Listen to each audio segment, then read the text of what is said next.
Hello दोस्तों, नमस्कार। हमारे यूट्यूब चैनल में एक बार फिर से आप सभी लोगों का स्वागत है।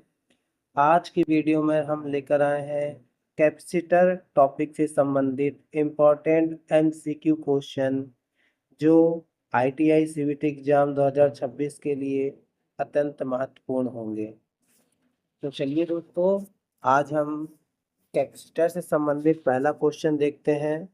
तो हमारा जो पहला क्वेश्चन है वो है, संधारित्र अर्थात कैपेसिटर एक ऐसा उपकरण है जिसका उपयोग मुख्य रूप से किस कार्य के लिए किया जाता है। पहला ऑप्शन है चुंबकीय ऊर्जा संग्रहित करना, दूसरा ऑप्शन है विद्युत ऊर्जा आवेश का भंडारण करना, तीसरा ऑप्शन है केवल प्रतिरोध को बदलना और चौथा ऑप्शन है वोल्टेज को बदलना। तो दोस्तों, यहाँ पास जो ऑप्शन है, जो हमारा कैपेसिटर होता है उसको, इसका सिंबल इस प्रकार से होता है, दोनों दो प्लेट रहती हैं और इसको हम सी से रिप्रेजेंट करते हैं और इसकी जो यूनिट होती है वो होती है दोस्तों फैराड, जिसे एफ से प्रदर्शित किया जाता है। तो दोस्तों, जब हम इसमें डीसी सप्लाई देते हैं, जब हम इसमें सप्लाई देते हैं तो इस प्रकार से मान लीजिए हमारा एक कैपेसिटर है और यहाँ पे कैपेसिटर सी है, इसमें हमने एक वोल्टेज सप्लाई दिया। तो यहाँ पे जब हम वोल्टेज सप्लाई देते हैं तो करंट कितना फ्लो होता है दोस्तों सर्किट में, आई, जिससे इन प्लेटों के मध्य, इन प्लेटों में एक प्लेट में पॉजिटिव चार्ज और दूसरे प्लेट में नेगेटिव चार्ज स्टोर हो जाते हैं दोस्तों। तो यहाँ पे जो वोल्टेज सप्लाई कैपेसिटर मिलता है तो चार्ज स्टोर होता है किसके, जिससे हम क्यू से प्रदर्शित करते हैं। तो यहाँ पे जो आंसर होगा वो होगा, कैपेसिटर का जो वर्क होता है या उपयोग होता है वो विद्युत ऊर्जा अर्थात आवेश का भंडारण करना होता है। या फिर हम बोल सकते हैं कि कैपेसिटर एक ऐसा डिवाइस होता है जो एनर्जी स्टोर करता है आवेश अर्थात चार्ज के फॉर्म में। ठीक है दोस्तों, तो इसका जो सही आंसर होगा वो होगा हमारा बी नंबर।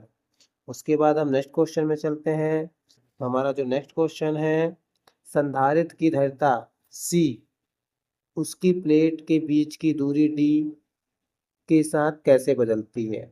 दूरी बढ़ाने पर धारिता बढ़ती है, दूरी के व्युत्क्रमानुपाती अर्थात इनवर्स प्रोपोर्शनल होती है, दूरी पर निर्भर नहीं करती है, दूरी के वर्ग के समानुपाती होती है। तो दोस्तों, इसका जो फार्मूला होता है वो होता है सी इक्वल टू, इसका जो फार्मूला होता है वो होता है C equal to epsilon A upon D, जहाँ पे ए जो होता है वो हमारा प्लेट की एरिया होती है और डी जो होता है वो हमारा क्या होता है दोस्तों, दोनों प्लेट के बीच की दूरी होती है। इस प्रकार से मान लीजिए दो प्लेट है कैपेसिटर का, तो आपका ये एरिया हो गया प्लेट का और जो डिस्टेंस होगा दोस्तों वो डी हो गया दोनों के बीच का। तो यहाँ पे जो हम देख रहे हैं कैपेसिटर का मान जो होता है एप्सिलॉन ए अपॉन डी होता है और जो डी है वो प्लेटों के बीच की दूरी है जो कैपेसिटर से किस प्रकार से संबंधित है, इन्वर्सली प्रोपोर्शनल है, इन्वर्सली प्रोपोर्शनल है। तो जब हमारा डी अर्थात प्लेटों के बीच की दूरी बढ़ेगी तो कैपेसिटर का मान क्या होगा दोस्तों, कम होगा। और यदि प्लेट की दूरी क्या होगी, घटेगी, तो कैपेसिटर का मान हमारा क्या होगा दोस्तों, बढ़ेगा। तो यहाँ पे जो इसका सही आंसर होगा वो होगा बी नंबर, दूरी के व्युत्क्रमानुपाती अर्थात इनवर्स प्रोपोर्शनल होता है। ठीक है दोस्तों, उसके बाद हम नेक्स्ट क्वेश्चन में चलते हैं। हमारा जो नेक्स्ट क्वेश्चन है, संधारित्र कैपेसिटर किस प्रकार की धारा को पूरी तरह अवरुद्ध मतलब ब्लॉक कर देता है। एसी प्रत्यावर्ती धारा, डीसी प्रत्यक्ष धारा, एसी और डीसी दोनों, या इनमें से कोई नहीं। तो दोस्तों, जो हमारी डीसी सप्लाई होती है वह एक प्रकार से डायरेक्ट सप्लाई होती है और डायरेक्ट सप्लाई होने के कारण इसमें जो सप्लाई होती है इसमें करंट और वोल्टेज का मान चेंज नहीं होता है दोस्तों। तो यहाँ पे जब कैपेसिटर पूरा चार्ज हो जाता है डीसी सप्लाई देने पे, तो ये पूरा चार्ज हो गया, मतलब जितना वोल्टेज हम दे रहे हैं उतना वोल्टेज यहाँ पे चार्ज हो गया मान लीजिए। तो दोस्तों, दोनों का वोल्टेज इक्वल हो जाएगा अर्थात ये ओपन सर्किट की तरह बिहेव करने लगेगा और इसमें किसी प्रकार से करंट फ्लो नहीं होगा। मतलब यहाँ पे जो ब्लॉक कर रहा पूरी तरह किसको कर रहा दोस्तों, डीसी सप्लाई कर रहा, तो आंसर हमारा क्या होगा, डीसी सप्लाई होगा। हमारा एक सप्लाई जो होता है वो अल्टरनेटिंग चेंज होता रहता है, तो इस प्रकार से वो ब्लॉक नहीं कर पाते इस सप्लाई को। जो ब्लॉक करता है वो डीसी सप्लाई होती है। उसके बाद दोस्तों हम नेक्स्ट क्वेश्चन की तरफ चलते हैं। जो हमारा नेक्स्ट क्वेश्चन है, धारिता कैपेसिटेंस का एसआई मात्रक क्या होता है, यूनिट क्या होता है? ओम, हेनरी, फैराड, कूलम। दोस्तों ओम रेजिस्टेंस की यूनिट होती है, हेनरी अपना इंडक्टेंस का यूनिट होता है, और कूलम एक प्रकार से क्या होता है दोस्तों, चार्ज की यूनिट होती है। तो फैराड जो होता है हमारा कैपेसिटर की यूनिट होती है। तो हमारे इसे हम एफ से प्रदर्शित करते हैं, और इसकी यूनिट होती है माइक्रो फैराड में हो जाती है, पिको फैराड में हो जाती है, इस प्रकार से यूनिट में होती है। उसके बाद हमारे पास जो नेक्स्ट क्वेश्चन है 5वें नंबर का, यदि सप्लाई फ्रिक्वेंसी एफ से 2F हो जाए तो कैपेसिटर का रिएक्टेंस क्या होगा? 0.5 XC, 0.25 XC, 4 XC, 2 XC।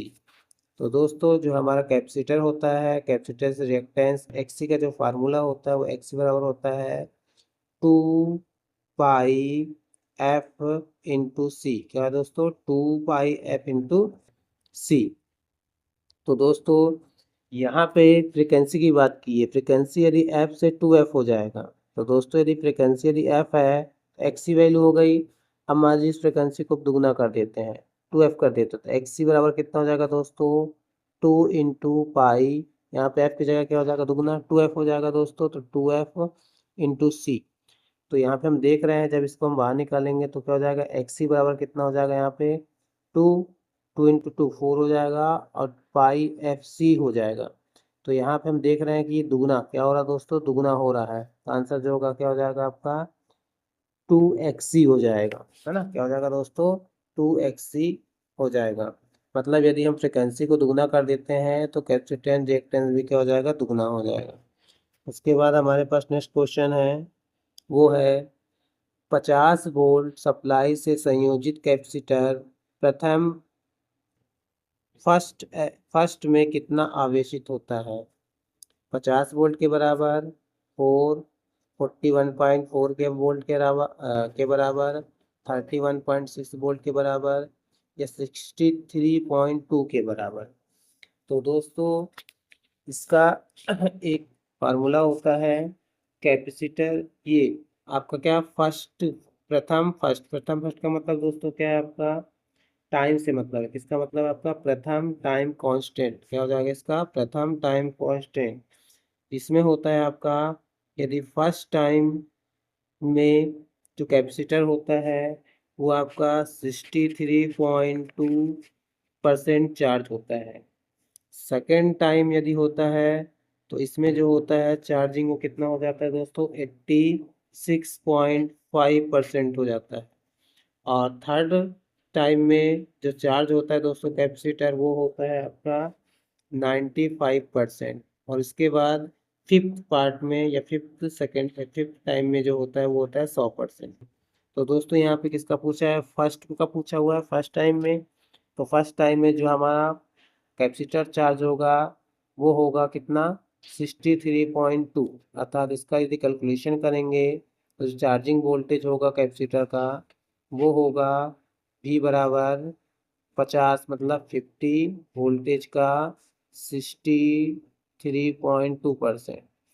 तो इसका परसेंट निकालेंगे तो 100 से डिवाइड करना पड़ेगा, और इसको जब सॉल्व करेंगे दोस्तों तो चार्जिंग वोल्टेज जो होगा वो हमारा लगभग कितना आ जाएगा,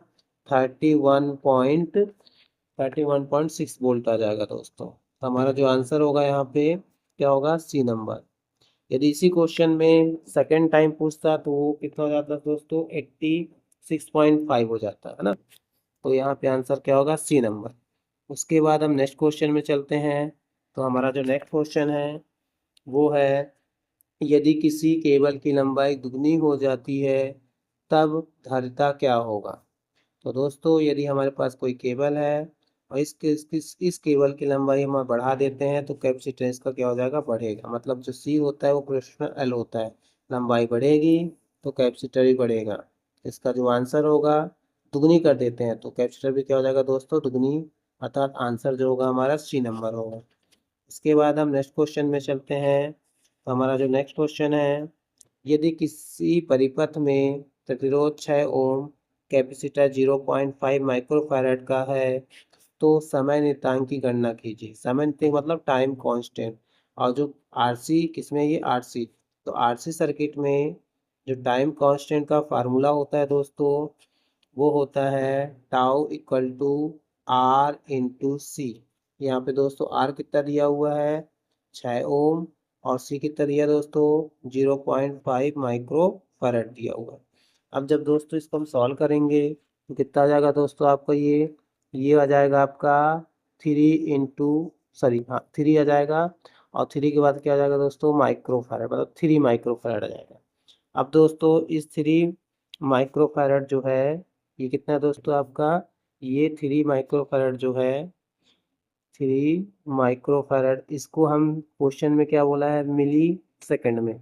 जब 3 माइक्रो सेकंड को मिली में चेंज करेंगे दोस्तों, तो इसमें हम क्या करना पड़ेगा, यहाँ पे हमको 1000 का गुण, जब 1000 का गुणा करेंगे तो यहाँ पे अभी कितनी वैल्यू है आपकी 3 × 10⁻6 फैराड है, 3 × 10⁻6, 3 × 6 है। अब यहाँ पे सेकंड में होगा ये, ठीक है। तो 3 माइक्रो सेकंड बराबर हो जाएगा 3 × 10⁻6 सेकंड हो जाएगा। अब दोस्तों इसको मिली में चेंज करेंगे तो यहाँ पर हमें 1000 का गुणा करना पड़ेगा, जो कितना आ जाएगा 1000 गुणा करने के बाद यहाँ पे हो जाएगा 3 × 10⁻3 मिली सेकंड हो जाएगा दोस्तों। तो ये वैल्यू हो जाएगी, इसकी वैल्यू कितनी होगी 0.003 मिली सेकंड हो जाएगा। तो यहाँ पे जो हमारा आंसर होगा दोस्तों वो होगा बी नंबर आंसर हमारा सही, सॉरी सी नंबर आंसर हमारा, डी नंबर हमारा आंसर सही होगा दोस्तों। कितना 0.003 मिली सेकेंड। उसके बाद दोस्तों हम नेक्स्ट क्वेश्चन में चलते हैं। तो हमारा जो नेक्स्ट क्वेश्चन है वो है 9वें नंबर का। उसमें यह बोला गया है एक कैपेसिटर में 2 चालक प्लेट होती हैं जिन्हें निम्नलिखित द्वारा पृथक पृथक किया जाता है, रजिस्टर के द्वारा, इंडक्टर के द्वारा, कंडक्टर के द्वारा या इंसुलेटर। तो दोस्तों जो हमारा कैपेसिटर होता है उस कैपेसिटर में ये बीच वाली जो जगह होती है उसमें क्या होता है दोस्तों इंसुलेशन होता है या डाइलेक्ट्रिक होता है, परावैद्युत है, जिससे दोनों प्लेट आपस में शॉर्ट सर्किट नहीं होते हैं दोस्तों। तो इसका जो आंसर होगा वो डी नंबर होगा। नेक्स्ट क्वेश्चन है हमारे पास 10वें नंबर में। कैपेसिटर की रेटिंग निम्न 2 प्रकार से हो सकती है, farad KVA, farad kilowatt, farad KVAR मतलब farad kilo volt ampere reactive, और उसके बाद माइक्रोफैराड या केवीए। तो दोस्तों जो हमारा कैपेसिटर है इसकी 2 प्रकार की यूनिट होती है। पहली यूनिट होती है आपकी फैरेड में, किसमें होती है दोस्तों फैरेड में। फैराड हमारी एक ऐसी यूनिट होती है जिसका उपयोग एक प्रकार से चार्ज या एनर्जी के लिए स्टोरेज क्षमता को बताता है, चार्ज या एनर्जी के लिए स्टोरेज क्षमता को बताता है। मतलब ये डीसी जो होता है वो छोटे सर्किट के लिए होते हैं, किसके लिए होते हैं छोटे सर्किट के लिए होते हैं ये वाला यूनिट। और दूसरा यूनिट जो होता है वो होता है आपका KVAR। क्या होता है दोस्तों KVAR, जिसका पूरा नाम क्या है किलो वोल्ट एम्पियर रिएक्टिव।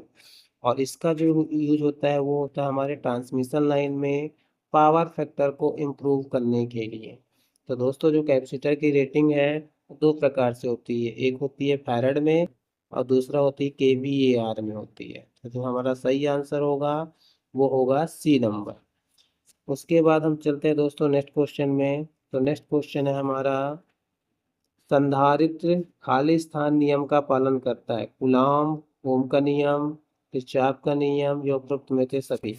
तो दोस्तों जो हमारा कैपेसिटर होता है वो कूलॉम के नियम पर आधारित होता है। कूलॉम के नियम में यह बताया गया है कि ये हमारे पास 2 प्लेट है जिसमें आपका Q1 और Q2 2 चार्ज है। तो इन प्लेटों के मध्य आकर्षण बल या प्रतिकर्षण बल जो लगता है उस नियम पर आधारित होता है। तो जो हमारा कूलॉम का नियम होता है दोनों प्लेटों के बीच का आकर्षण या प्रतिकर्षण बल जो होता है वो होता है Q1 × Q2 अपान D²। और डी जो होता है वो प्लेटों के बीच की दूरी होती है दोस्तों। तो यहाँ पे हमारा जो होगा संधारित्र किस नियम का पालन करता है दोस्तों, वो कूलाम के नियम पर पालन करता है। ठीक है दोस्तों, उसके बाद जो हमारा नेक्स्ट क्वेश्चन है वो है सुपर कैपेसिटर का अधिकतम संधारित्र मान कितना होगा। तो दोस्तों ये होगा कितना दोस्तों, 10,000 फैराड होता है।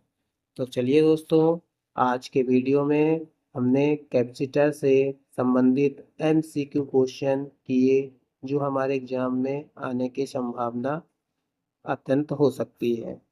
दोस्तों यदि हमारा वीडियो आपको अच्छा लगा हुआ तो हमसे जुड़ने के लिए वीडियो को सब्सक्राइब करें, लाइक करें और शेयर करें, ताकि आगे आने वाले वीडियो आपको नोटिफिकेशन में मिले और आप एग्ज़ाम में अच्छे से परफॉर्मेंस दे सकें।